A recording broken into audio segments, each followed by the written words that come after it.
I'm an entrepreneur here in Austin, Texas, and you've Nice. had a lot of influence here in our entrepreneurial community. And I just wanted to hop on and ask a couple questions about how you see, Austin changing and its role in the entrepreneurial ecosystem. Yeah. So I think that Austin.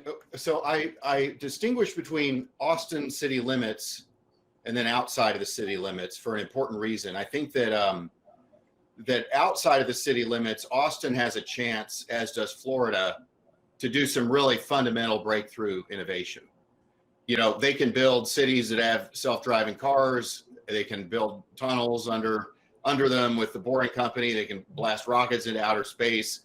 And I think that the government of Texas will mostly have their backs, which, by the way, is not true of California, right? In California, if you want to blast a rocket to outer space, some guy 1,000 miles complains about the potential for the ground rumbling for half a second, and they stop it. So California has become the government of, you got to ask for permission to do everything. And Texas and Florida, this is why I think what Miami's doing is important, have become more biased towards saying, okay, well, let's try that. Now, Austin city limits, I would say, is a little bit San Francisco light.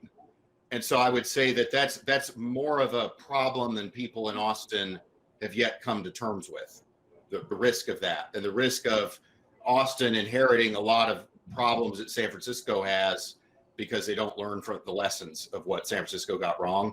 But in general, very, very enthusiastic about Austin. This is probably the best time ever to be an entrepreneur there, in my view. We're really enjoying it, and that's a great answer. I took my 16-year-old son to go look at the rocket testing for Firefly Aerospace outside of Austin.